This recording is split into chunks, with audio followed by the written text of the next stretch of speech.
Hello, this is Dr. G. Mallikarjun, and today we'll have a discussion about the negotiable instruments. So first, the general definition of what negotiable instruments are, let us try to understand. So basically, negotiable instrument is a written document. It cannot be an oral document. And this entitles a person to a certain sum of money. So these instruments are basically those which convey money, and the money is a certain sum of money.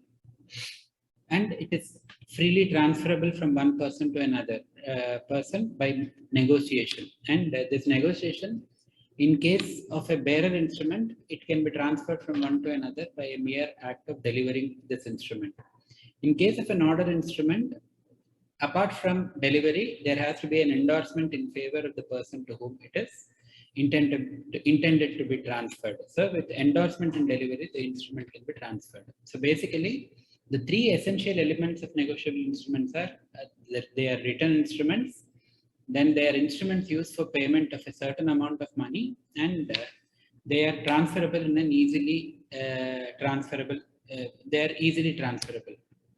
Then another definition of negotiable instrument as is capturing the feature of negotiable instrument, which is giving it a better title to the holder in due course. So what does the definition by Justice Casey Willis say? It says negotiable instrument is property which is acquired by anyone who takes it bona fide and for value, notwithstanding any defect of title in the person from whom he took it. So here, the key aspects that come about in this definition is that the person taking a negotiable instrument bona fide and for value gets a better title than the person from whom he took it. So, than the one from whom he took it. So, the principle that is applicable in case of a negotiable instrument is different from the principle that is applicable in case of transfer of property or in case of sale of goods. In this particular case of sale of goods or transfer of property, nemo dat quod non habe will be the principle that is applicable. That is, no one can give a better title than what he has. The exception to this maxim is the case of negotiable instruments in case of a holder in due course. The holder in due course is basically the person who is taking a negotiable instrument bona fide for value and without any knowledge about the defect of the title and within maturity. If these conditions are fulfilled, irrespective of the fact that the person from whom he has taken this negotiable instrument has a defective title, the person who is getting the negotiable instrument becomes a holder in due course, and he has a better title than the person from whom he has taken the instrument. In the Negotiable Instruments Act 1882, we have section 13, which talks about negotiable instruments. It says a negotiable instrument means a promissory note, a bill of exchange, or a check payable to order or bearer. So basically, the Negotiable Instrument Act basically talks about three negotiable instruments. One is promissory note, second is a bill of exchange, and third is a check. And these instruments could be bearer instruments or order instruments. Apart from this, conventionally we had other instruments also like hundis, so which are local instruments which are used as bills of exchange, which have been used since time immemorial. So they are also they can also be used, but where the applicability of Negotiable Instruments Act is intended in these instruments, then Negotiable Instruments Act will apply. Otherwise, the provisions will not apply in respect of these traditional instruments like hundis.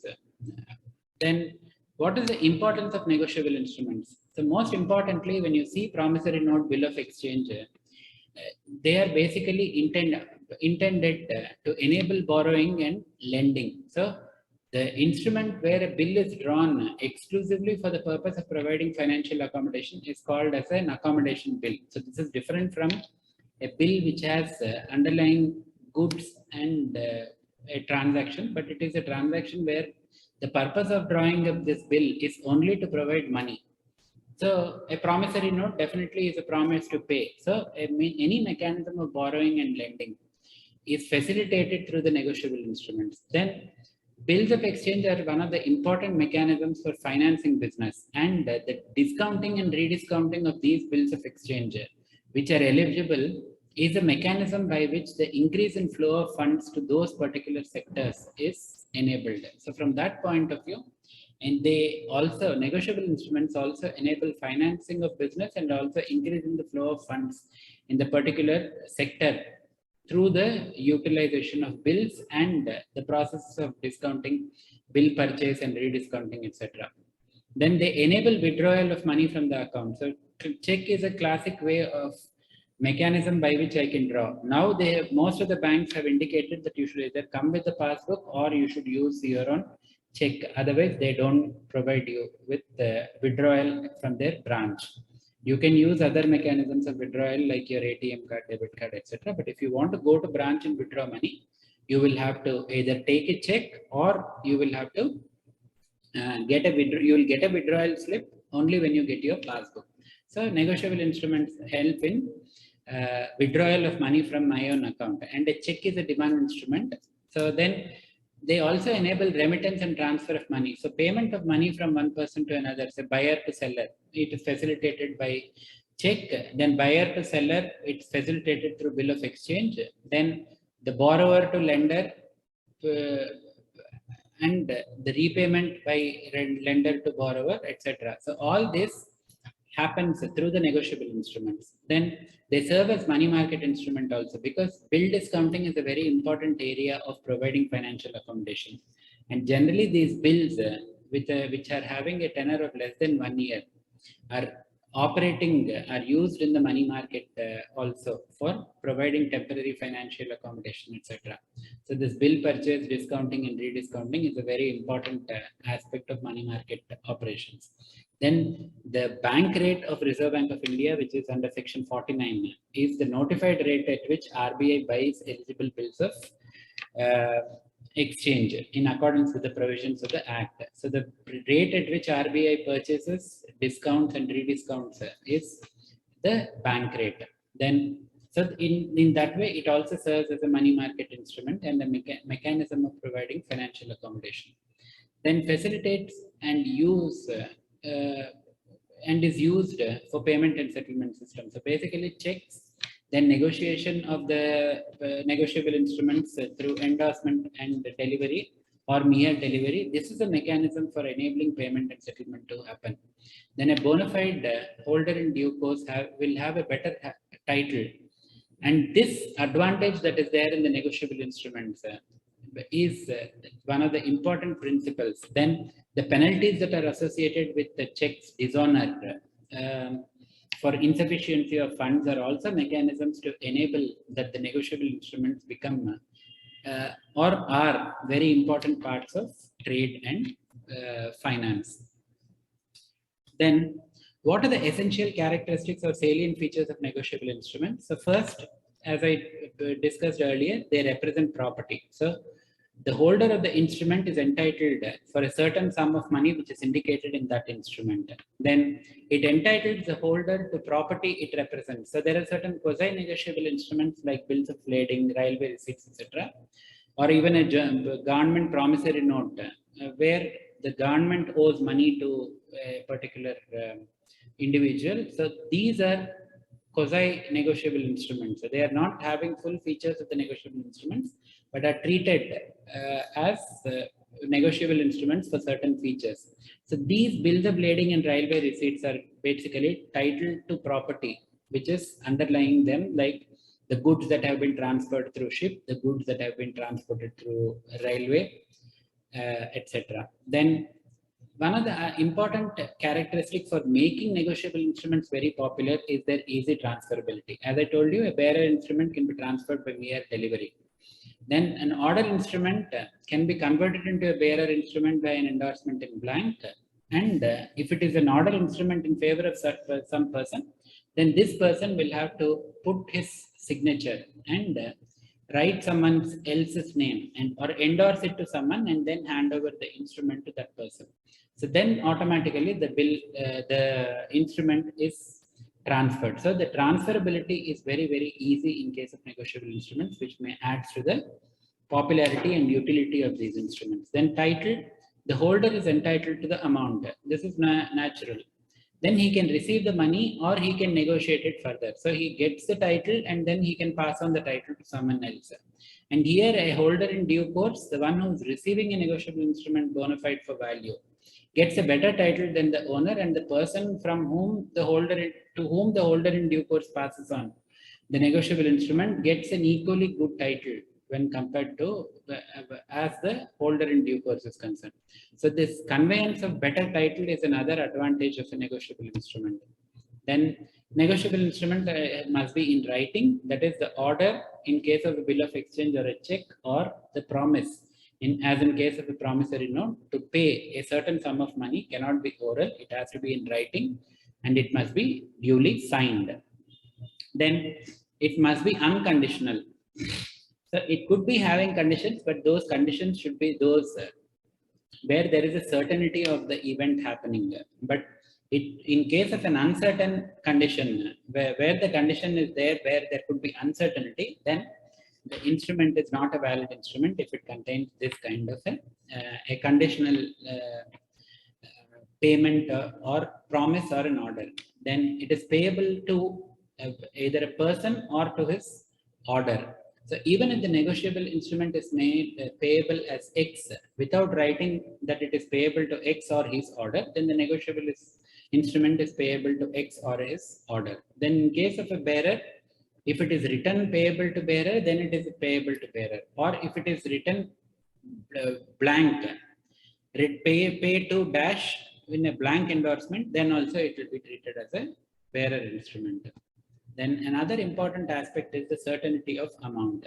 So the amount in negotiable instruments has to be certain, which facilitates payment to the beneficiary, and subsequently for all those persons to whom the beneficiary or the payee will keep transferring the negotiable instrument for value.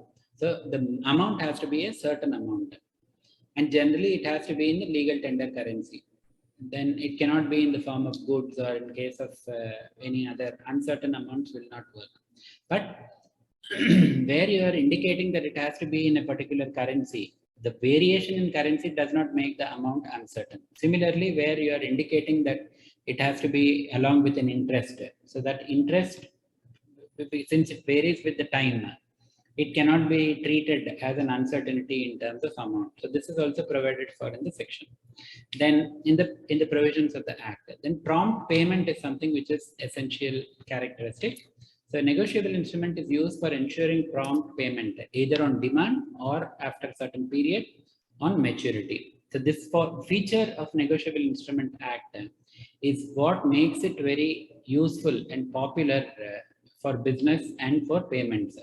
So the fact that money is going to come on a particular day, so whoever is interested in getting the money can sell the bill or the instrument and get money, or discount the bill and get the money, or whoever has taken the bill on discounting can further rediscount it. So this way, the financial transactions in respect of one bill can happen across the system depending upon the need and based on the interest that is available. That's the reason why it is also popular. Bills are also popular as money market instruments.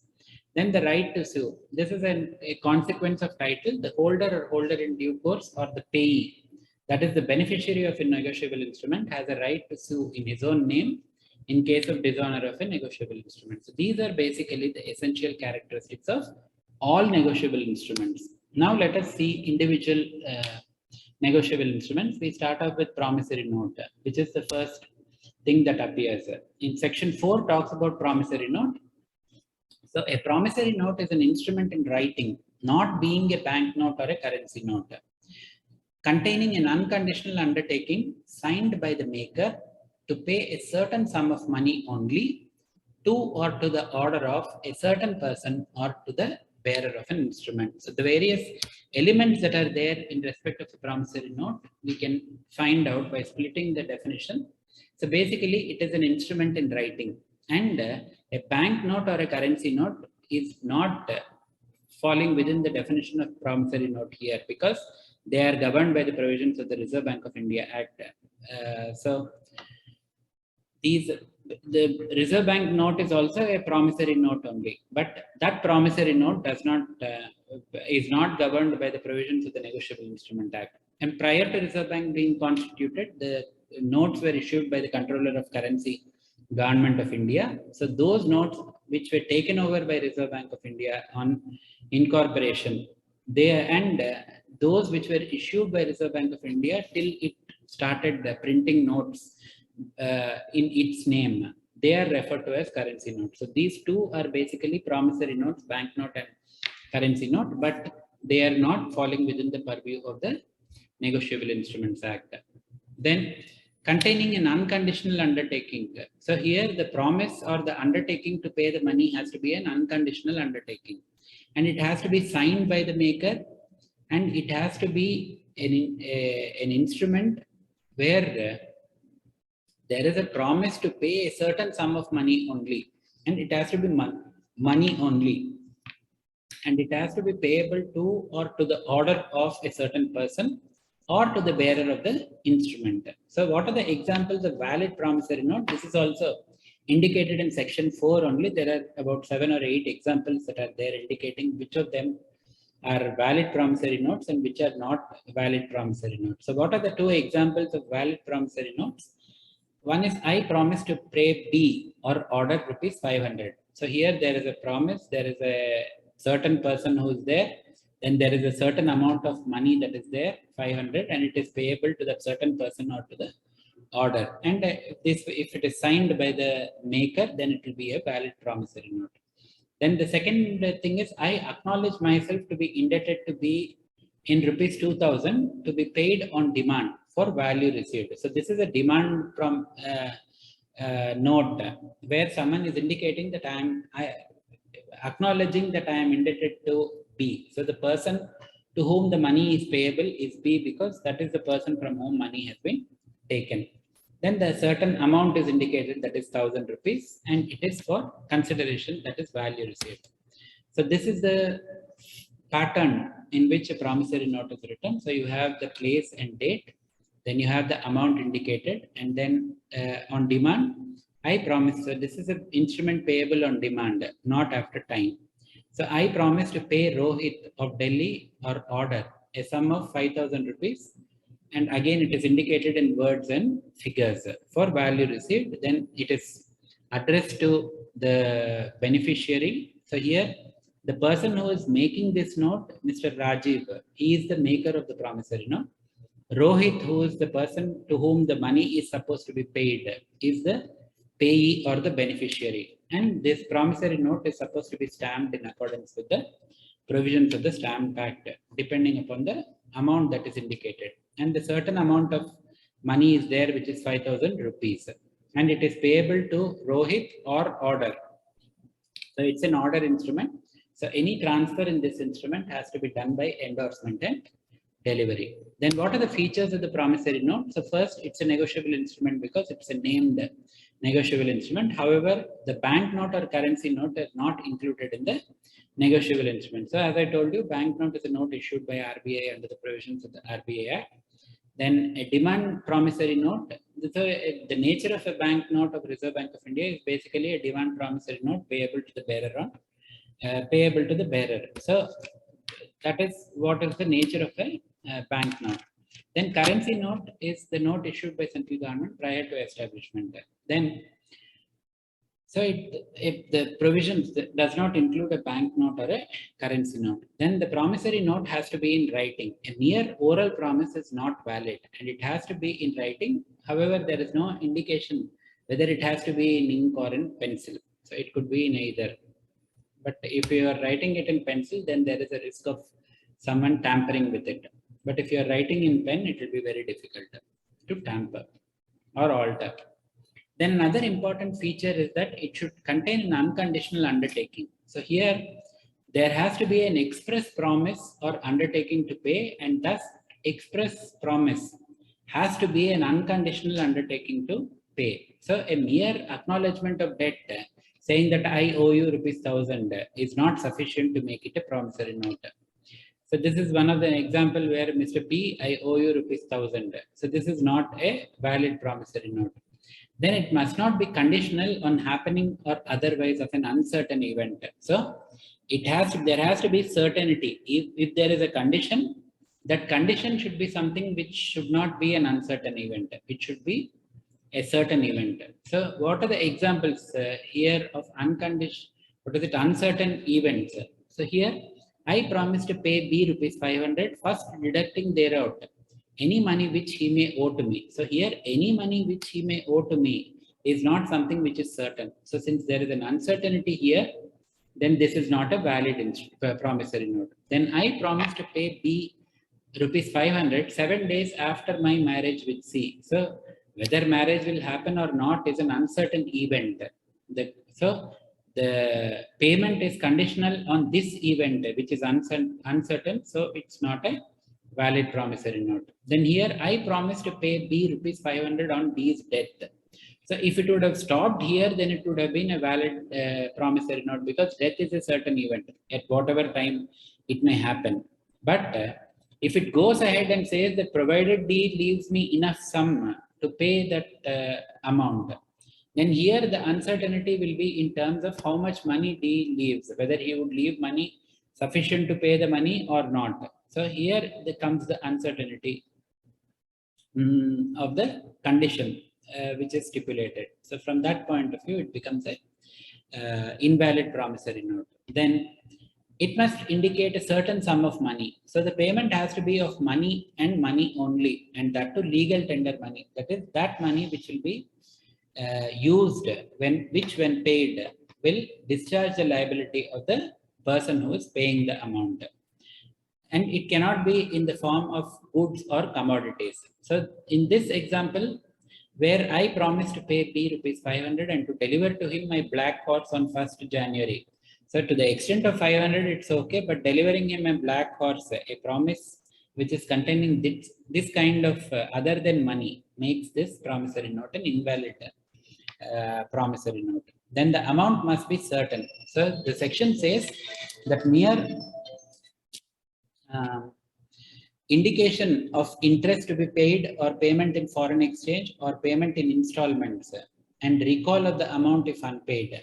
So if a promissory note contains clauses to this effect, then mere inclusion of these do not make the sum uncertain. Though the interest, the number of days for which the promissory note interest is supposed to be paid, that could be varying. Or you could have a market linked interest rate, in which case as the the rate increases, the amount of money that is supposed to be paid also will keep increasing. So these fact that you are having interest will not make it uncertain. Then you are paying the money in installments. So suppose 1000 rupees payable in 4 installments. So after the first installment, it becomes 750. So that reduction that happens during the course of running of a promissory note will not make it an uncertain amount of money.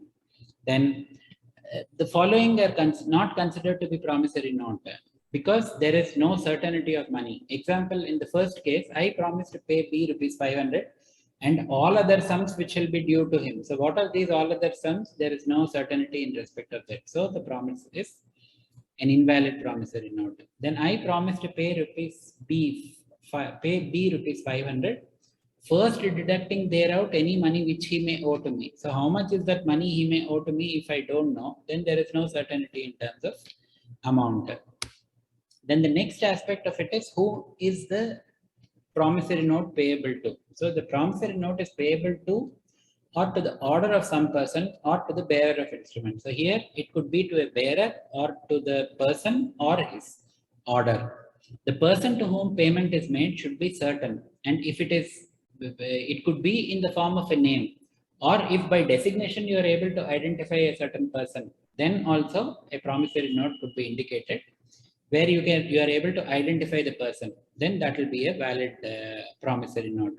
Then issue of promissory note or any negotiable instrument payable to bearer on demand is prohibited. So to enable the value of the money or the sanctity of currency issuing authority and the currency that has been issued by the authority, there is a provision under section 31 of the Reserve Bank of India Act, which says that no person except Reserve Bank or central government as expressly authorized by the RBI Act shall draw, accept, make or issue any promissory note payable to the bearer on demand. The second thing is nobody should borrow, owe or take up any sum of money on promissory note payable to bearer on demand. So in the first case, you are either honoring the instrument, you are making the instrument, you are issuing that instrument. So the only person who can issue these kind of instruments will be Reserve Bank of India. Now, if any Tom, Dick and Harry issues, where will be the sanctity of Reserve Bank of India, and how can you say that RBI is going to be the sole monetary authority? The second part of it is whoever is going to be accepting this instrument, he is also treating the issuer as Reserve Bank of India and treating the instrument as a note. So that should also not happen. So for that purpose, and apart from that, section 31(2) makes it very clear that no person shall make or issue a promissory note expressly payable to the bearer of the instrument on demand. So a bearer promissory note is something which is payable on demand is equivalent to a banknote. So that should not be issued. So here the exception which was made in 2000 after 2014 is the electoral bond system scheme which has come about, I think in 2016. So where they are issued by scheduled banks in the form of bearer notes, and these notes are issued as authorized by central government. So those are exceptions of promissory notes which are payable to bearer. So anyone violates the provisions of section 31 of the Reserve Bank of India Act is punishable with fine, which may extend to the amount of the promissory note in respect of which the offense has been committed. This is in accordance with section 58(b)(3) of the Reserve Bank of India Act in the penalties chapter. Then the other important part is it must be signed by the maker. So it could be a promissory note could be written by anyone, but the person who is making the commitment to promise or the promise to pay is the person who is supposed to sign. It is not necessary that you should sign. A thumb impression or initials are also acceptable. Then where should the signature be placed and whether it has to be in ink or pencil, there is no specification that is there. Then the maker must be certain as he is the one who is promising to pay. And if more than one person sign on a promissory note, then they are agreeing to be makers of the promissory note and they will be jointly and severally liable for the amount in respect of that particular note. Then the other aspects relating to promissory notes are the basic contractual things that are there, like there has to be a lawful consideration. Then there has to be the person making the promissory note must be eligible to make the instrument because he will be legally bound by the promise and he should have the capacity to contract. Then the instrument should be properly stamped. Then the place of the instrument should also be indicated and date must be there. If there is a promise to pay after some time, say I promise to pay X rupees 10,000 after 1 month. So after 1 month, which day from which day 1 month to know, you need to indicate the date also, and it will be treated as 1 month from then. So these are the important aspects insofar as promissory notes are concerned. Then the next instrument that is there is a bill of exchange. So section 5 talks about bill of exchange. A bill of exchange is an instrument in writing containing an unconditional order signed by the maker directing a certain person to pay a certain sum of money only to or to the order of a certain person or to the bearer of the instrument. So here the essential elements that are there are again like a promissory note. It is an instrument in writing. There is an unconditional undertaking or a promise. Here it has to be an unconditional order. And the order is given by the person who is making the instrument. So the signed by the maker who gives the order. And what is this order? Directing a certain person to pay a certain sum of money only to or to the order of a certain person or to the bearer of the instrument. So here again, like a promissory note, could be bearer or order instrument. Then there is a certain sum of money. Then there is a certain person. And that person is directed to make the payment. But in case of a bill of exchange and a promissory note, the difference is there is a maker and there is a payee or a beneficiary in case of promissory note. Here in case of a bill of exchange, there is a person who is making the instrument, there is a person who is directed to pay, and there is a third person who is supposed to be paid the amount. There is an order to pay to a person. That person who is making the bill of exchange is called as the maker or drawer. He is the person who gives the order. The person to whom the order is given to make the payment is who is called as the drawee. He is the person who is ordered or directed to pay by the maker or drawer. And the person to whom the money is supposed to be paid is the payee or the beneficiary. So in this particular bill of exchange, 4 months, Mr. A is indicating that 4 months after date paid to Mr. B a sum of rupees 10,000 for value received. So he's sending it to C. So A is giving an order to C to pay the amount to B. So A is the drawer, C is the drawee, and B is the beneficiary. So here again you have the date, you have Bhopal, which is the place, then you have the time is given, it's not something which is immediately payable. 4 months after date. So 4 months after April 7th, the amount is payable in respect of this bill. So what are the features of this? It is also a negotiable instrument because section 13 says so. Then this has to be in writing. Oral order is not valid, must be in writing, and it could be in the form, in any form, in ink or in pencil.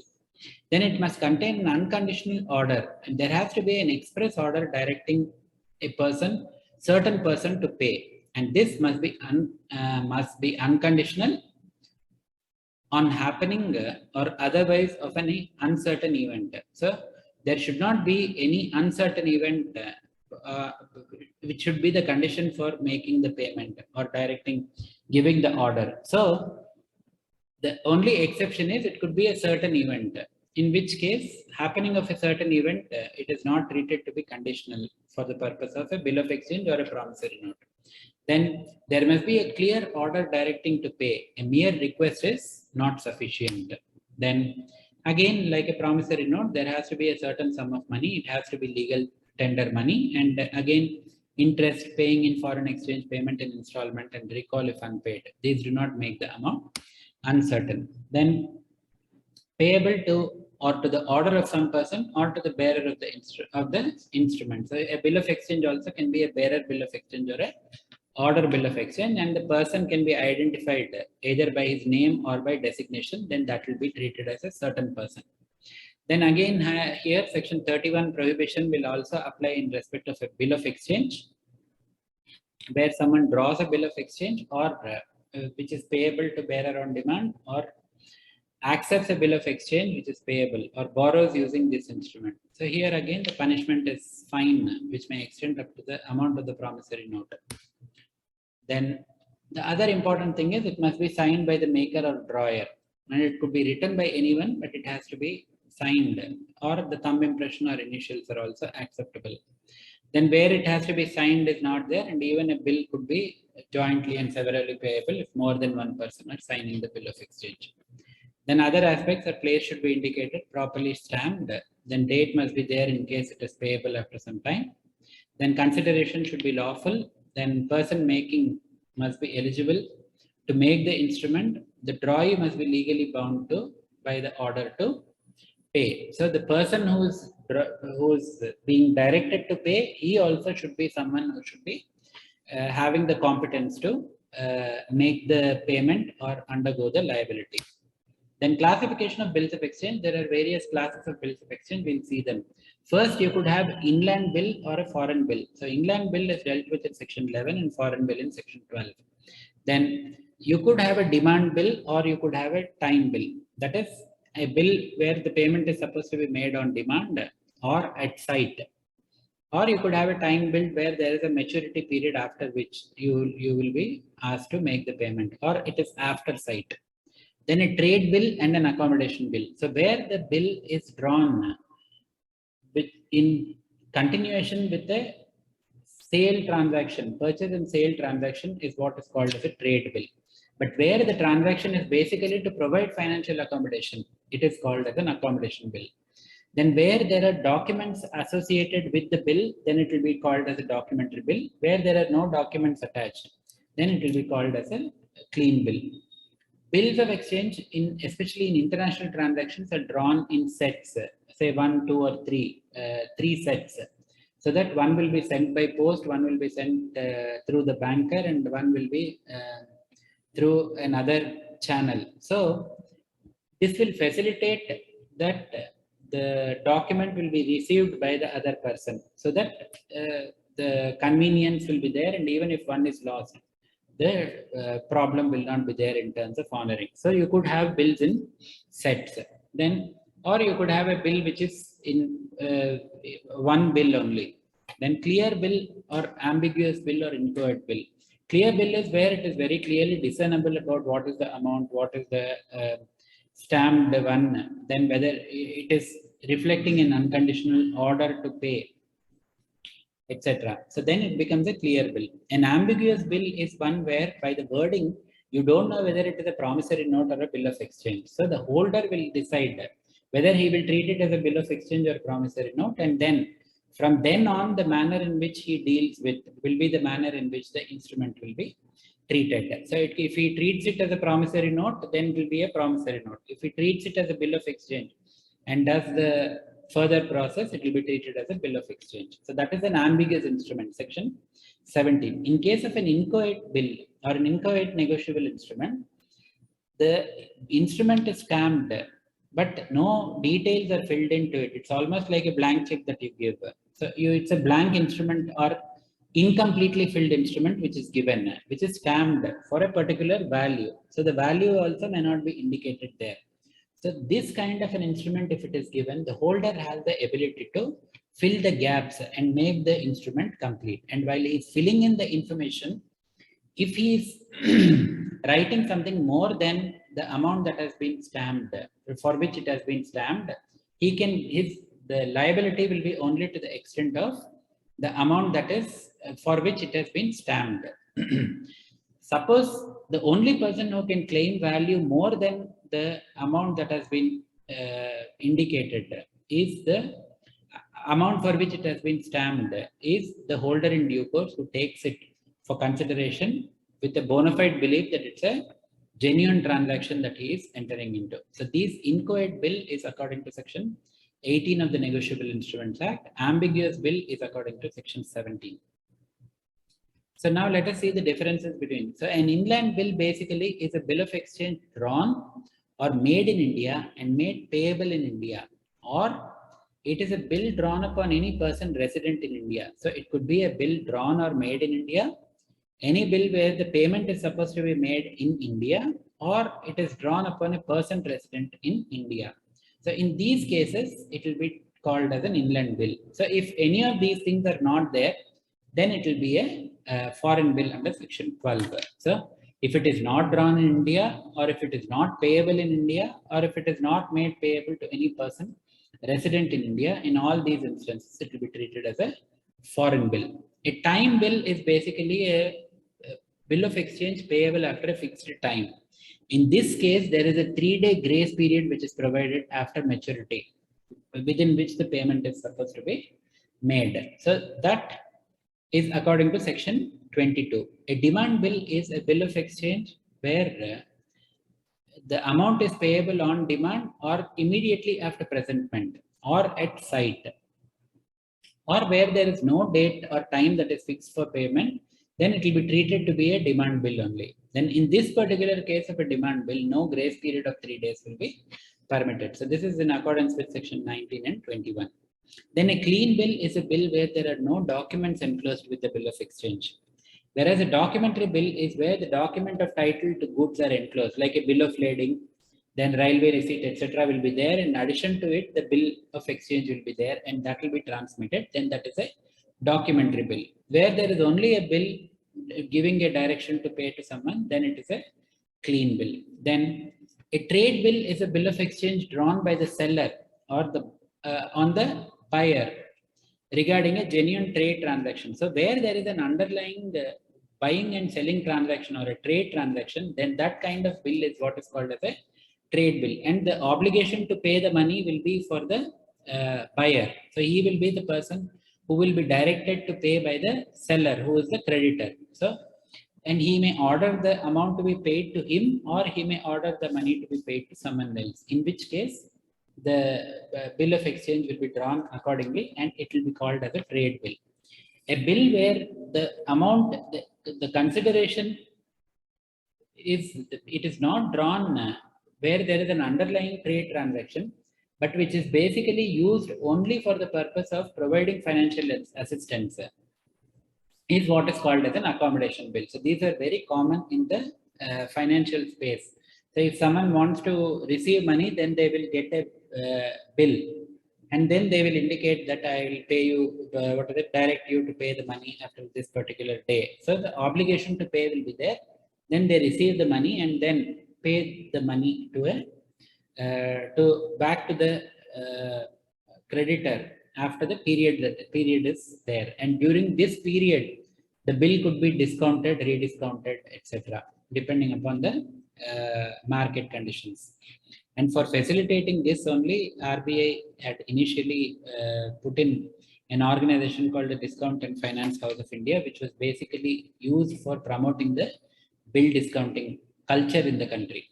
Then the other important criteria of classification of bills is whether they are drawn in sets or it is a single bill. So a bill of exchange drawn in parts with each part numbered consecutively, first part, second part, third part, it will be indicated to show the other person that this is a bill that is drawn in sets. So here the obligation to pay will be one, but the documents evidencing this transaction will be in sets, basically to be sent across for internet and used in international trade. So the amount will be payable till one part is paid, and once one part is paid, and then automatically the entire other two parts will be extinguished. So till the first part is paid, all the bills will be current. Once any part is paid, then the bills will be extinguished. So basically these are used for international trade to enable sending bill from one country to another, to enable the holder to send it through different modes of convenience, then to avoid delay in acceptance and payment, and for safe transmission, and to protect against the loss in transit and the consequent inconvenience. So these are, in the normal case, you only have one bill of exchange. So this is as far as the bills of exchange is concerned. Then the third negotiable instrument that is there is a check. So basically, check is a bill of exchange drawn on a specified banker and not expressed to be payable otherwise than on demand, and it includes an electronic image of a truncated check and a check in an electronic form. So basically, a check is nothing but a bill of exchange. That is, it's an unconditional order directing someone to pay a certain sum of money to another person. But who is the person who is directed to make the payment is the person on whom it is drawn. So if the drawee is a banker, then it will be a check. If the drawee is not a banker, then it will be a bill of exchange. But the other features that are there in respect of check are, they are supposed to be in specified format. So the person who is signing or issuing the check will be the maker or the drawer. The person in whose favor the money is supposed to be, to whom money is supposed to be paid, is indicated as payer or beneficiary in the instrument. And the banker whose check is drawn is the person who is directed to make the payment to the payee or beneficiary or his order, depending upon the manner in which the check is drawn. So a certain sum of money again is given. So here also, like a bill of exchange, there are three parties, that is the maker or drawer, drawee, and payee or beneficiary. But one thing, you could have a self-drawn check, like you could have a bill of exchange where the payee and the maker are same. So you could have this kind of a check also, like the self maker and the payee could be the same person. Then what are the essential elements of a check? Basically, it is an order to bank to pay a certain amount. And you have seen that there is words and figures. So where the amount in words and the amount in figures is different, then the amount will not be a certain amount. So how do you treat this kind of a check which is drawn where the words and figures are different? Section 18 says that in that particular case, you will have to treat the words as the amount to be paid and not the figures. Then just like the bill of exchange or a promissory note, this is also signed by the maker or the drawer. The signatures and the manner of signature have to be as those which are recorded with the bank, and they have to be verified before making the payment by the paying banker. Then this also could be a bearer instrument or an order instrument. Then there could be a self check also where the payee and the maker and drawer are the same, and the check can be crossed, and this crossing could be special crossing or general crossing, or it could be double crossed where a bank, if it is drawn in favor of, crossed in favor of a bank, the bank could in turn cross it to someone else as an agent to make collection of the money. So this is a crossing of the check where you are putting two lines across here. Then it will be called as a cross check. And what you write there and how you are indicating will determine whether it is special crossing or general crossing. So that we will discuss in a subsequent session. So, or it could be an open check where there is nothing, no crossing done, then it is called as an open check. An open check can be paid across the counter, but a cross check has to be paid only through a banker, and if it is crossed specifically to only that particular banker. So the implications of crossing have to be seen, and accordingly the payment has to be made. Then the amount is payable only on demand. So the moment a check is given, you can't wait for days, 3 days or something like that. The moment a check is given, it is a demand instrument. You will have to immediately pay the amount on the check, subject to fulfillment of all the other requirements as far as the validity of the instrument, genuineness of the instrument, then the ability of the person, the verification of signature, and all those things. Then it has to be in the format specified to facilitate clearing of checks through mechanical process. The check has been now drawn in a particular format, and now this format has been updated for the purpose of truncation and other things also. So it has to be in that format only. You cannot have generalized instruments like writing it in paper of what different sizes, etc. That is not. It has to be of a standardized size. And check, there is no need of stamping. Then date has to be written for ascertaining the validity. You could have an undated check, which is generally taken for loans, etc. But the moment you are presenting it for payment, then you will write the date. So after that only, after seeing the date only, the bank will be paying. If it is within the validity, it will be paid. If it is post dated, that is for a future day, if it is written, it will not be paid.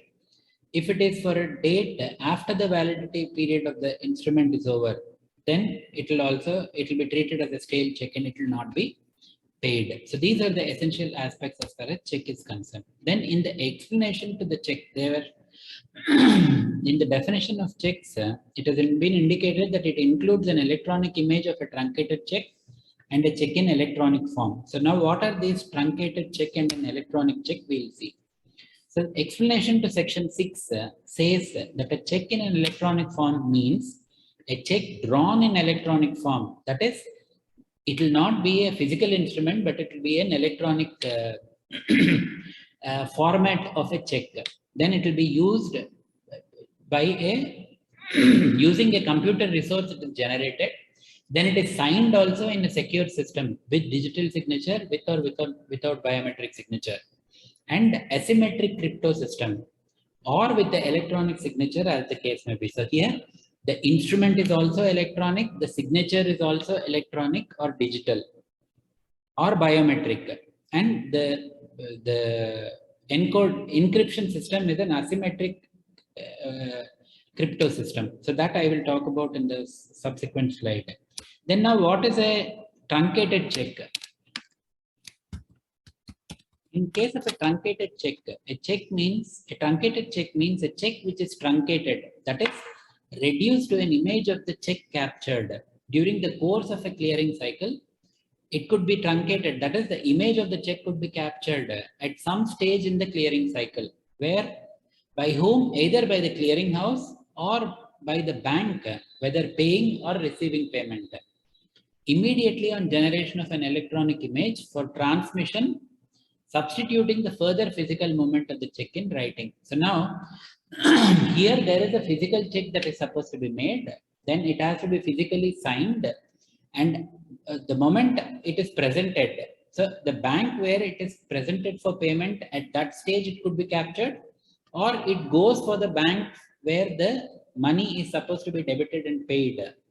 At that stage, it could be captured, or it could be captured at the clearing house. So a truncation process, that is capturing the image of the check and then not having the physical movement of check, but moving this electronic image of the check is what is called as truncated check. So in case of an electronic check, the instrument is electronic, signature is electronic and digital, and it is through the asymmetric crypto system. In case of a truncated check, the check is a physical check, signature is a physical signature, but at some stage of the clearing process, the image of the check is captured, and from then on, it is the image which is used for transmission. In our country, the check truncation system that we have, it is captured at the presenting bank stage. So if imagine that I am giving a check, my check of ICICI Bank, I give it to my brother who is having his account with HDFC Bank. So my brother receives a check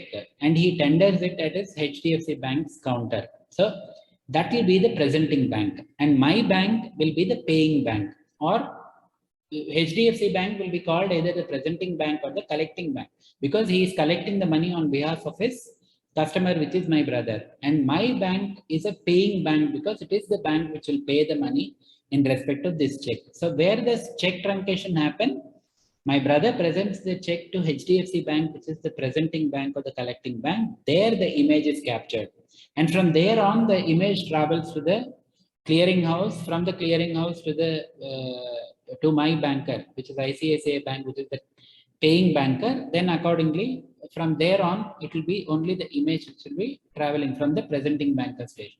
That is as far as check truncation is concerned. Now let us see what is symmetric key encryption and asymmetric, because the systems involve asymmetric key. So there a similar key is used for encrypting, that is converting an instruction into a what is it? A secret kind of a document. The coding which is done by into a secret document which cannot be understood by others. The key that is used for coding is the same key that is used for decoding, so that you get back the original instruction. If that is followed, then it is called as an asymmetric key encryption. But this is not the mechanism that is required for, that is to be there for electronic check or even for transmission of truncated checks, etc. The system that is supposed to be used is what is called as an asymmetric encryption, where there is a public key and a private key. So the key that is used for encryption and decryption, they are different. And that kind of an encryption system that is there, where there are two keys which are used, is what is called as asymmetric encryption. And it is this asymmetric encryption which is used for most of the electronic payment instructions, electronic checks, and transmission of electronic instructions. So this is as far as the three instruments are concerned. Now let us see the differences between promissory note, bill of exchange, and check. The first provisions of the Negotiable Instruments Act, Section 4 deals with promissory note, 5 with bill of exchange, and 6 deals with checks. The definition we don't need to reiterate here. It is what is provided for in the sections. Then the nature of instrument. In case of a promissory note, it is an unconditional undertaking or promise to pay a certain amount of money. In case of a bill of exchange and check, because check is a bill of exchange, it is an unconditional order to pay a certain amount of money to a certain person. Then what is the implication of a promissory notes issue? Is the person who is making the instrument says that I promise to pay the bearer a sum of, pay the amount to the other party. So the maker of the instrument is the one who is indebted. In case of a bill of exchange, the person who is making the instrument is the drawer, and he directs someone to pay the amount to a third person. So he directs the buyer of goods to pay the amount to either himself as a beneficiary or someone else. So the person who's making a bill of exchange is the person who is supposed to receive money, or who's using the money that is supposed to be paid to him, directing this person to pay it to someone else other than him. So that is the case. In case of a check as well as in a promissory note, the person who is signing the instrument is making the payment. So he is the person who is indebted. That is the difference between a bill of check and a promissory note. Then parties to the instrument, there are two parties in case of a promissory note. One is a maker who promises to pay, and the payee or the beneficiary to whom the money is supposed to be paid, is promised to be paid. Then in case of a bill of exchange and in check, there are three parties: the maker or the drawer, then the drawee or the acceptor to whom the order is given to pay, and the payee, who is the beneficiary to whom the money is supposed to be paid. And the maker is the one who is giving the direction to the drawer or acceptor to make the payment. Then in case of a check, it is the maker or the drawer who is asking his account to be debited. And then he is directing the banker who is having the balance to make the payment. He is giving the order to the banker to make the payment to the payee or beneficiary. So in these cases, you could have the payee or beneficiary in a bill of exchange, and the check could be the same person. Then the drawer drawn by, whether it is drawn by the creditor or debtor. So in this particular case, in case of a promissory note, it is the debtor who draws the promissory note. In case of a bill of exchange, it is the creditor who draws the promissory note, draws the bill of exchange. In case of a check, it is again the person who owes money who signs the instrument and directs them to make the payment to the other person. Then the requirement of acceptance is not necessary, not applicable in case of a promissory note, whereas acceptance of a bill of exchange is necessary. Then in case of a check, it is not required because the bank is duty bound to pay and honor the check subject to the availability of balance and other things in respect to the check being appropriate. Then form of the instrument, it has to be physical in case of promissory note and a bill of exchange. But in case of a check, it could be a physical check, or it could be a truncated image or image captured of a physical check, or it could be a totally an electronic instrument where the instrument is also electronic and the instruction and the signature is also electronic. Then whether it is required to be in the standard format, there is no standard format applicable for a promissory note or a bill of exchange. But because it has to go through the clearing, mechanical clearing or the electronic clearing process, you need to have a specified format is indicated for a check. Then the nature of liability of a maker in case of a promissory note is primary because he promises to pay. In case of a drawer of a check or in case of a drawer of a bill of exchange, he is directing the drawee to make the payment in case of a bill of exchange. So if the drawee does not pay, then it is a secondary obligation on the part of the drawer or the maker in case of a bill of exchange. Similarly, the obligation is the maker or a drawer of a check is directing the banker to make the payment. So the beneficiary is supposed to receive the money from the banker. If the banker does not pay, then the drawer is supposed to pay in case of a check. So that is the difference. Then can the maker and payee be the same person in a promissory note? No, I can't promise to pay myself certain sum of money. So it's illogical. In case of a bill of exchange, the maker and the beneficiary could be the same. And same is the case of a check, where it could be a self check that is drawn, where I am the beneficiary and I am also making the check. I am the drawer of the check. Then noting and protest in case of dishonor, the notice to maker is not required and it cannot be protested. In case of a promissory note, this requirement is not there.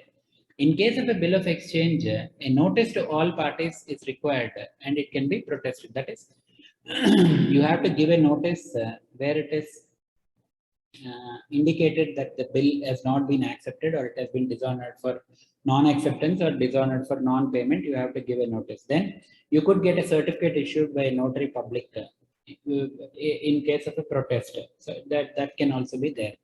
In case of a check, if it is dishonored, it cannot be noted or protested. It has to be the information relating to the dishonor is recorded in the slip which the banker gives, and then that will be given. And accordingly, the proceedings under section 138 have to be initiated. Then what is the mechanism of negotiation of these instruments? So depending upon the whether it is a bearer or an order instrument, they can be negotiated. All the three instruments could be negotiated by near delivery if it is a bearer instrument, or by endorsement and delivery if it is a order instrument.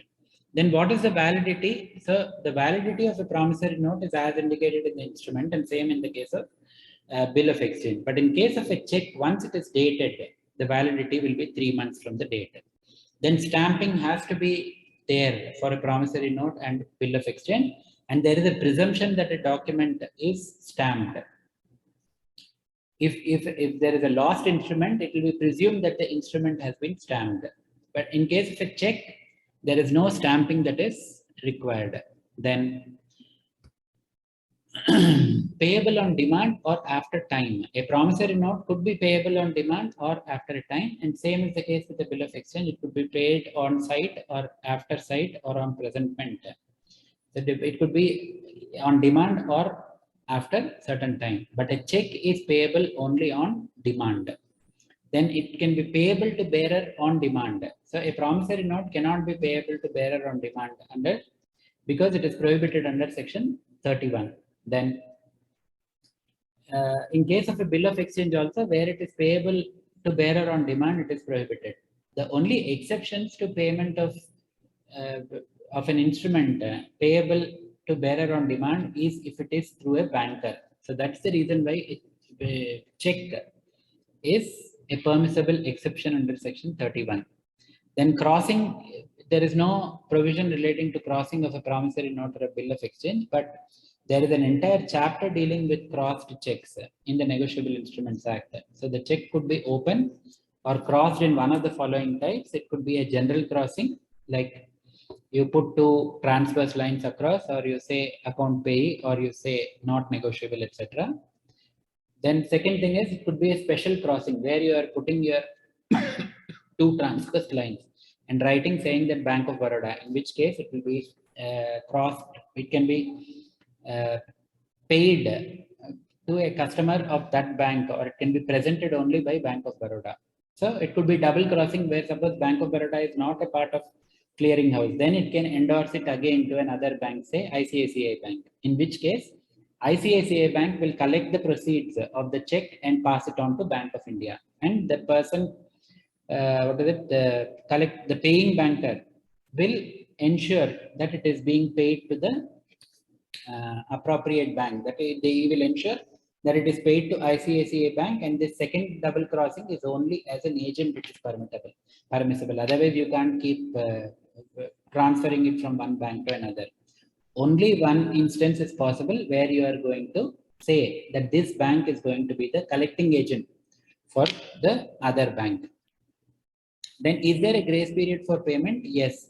In case of promissory note, 3 days grace period is allowed after presentment. Same is 3 days grace period is allowed, because where there is a time provided for making payment. In this particular case of a check, the moment it is presented, it has to be paid. Then could you have instruments in set? A promissory note, no.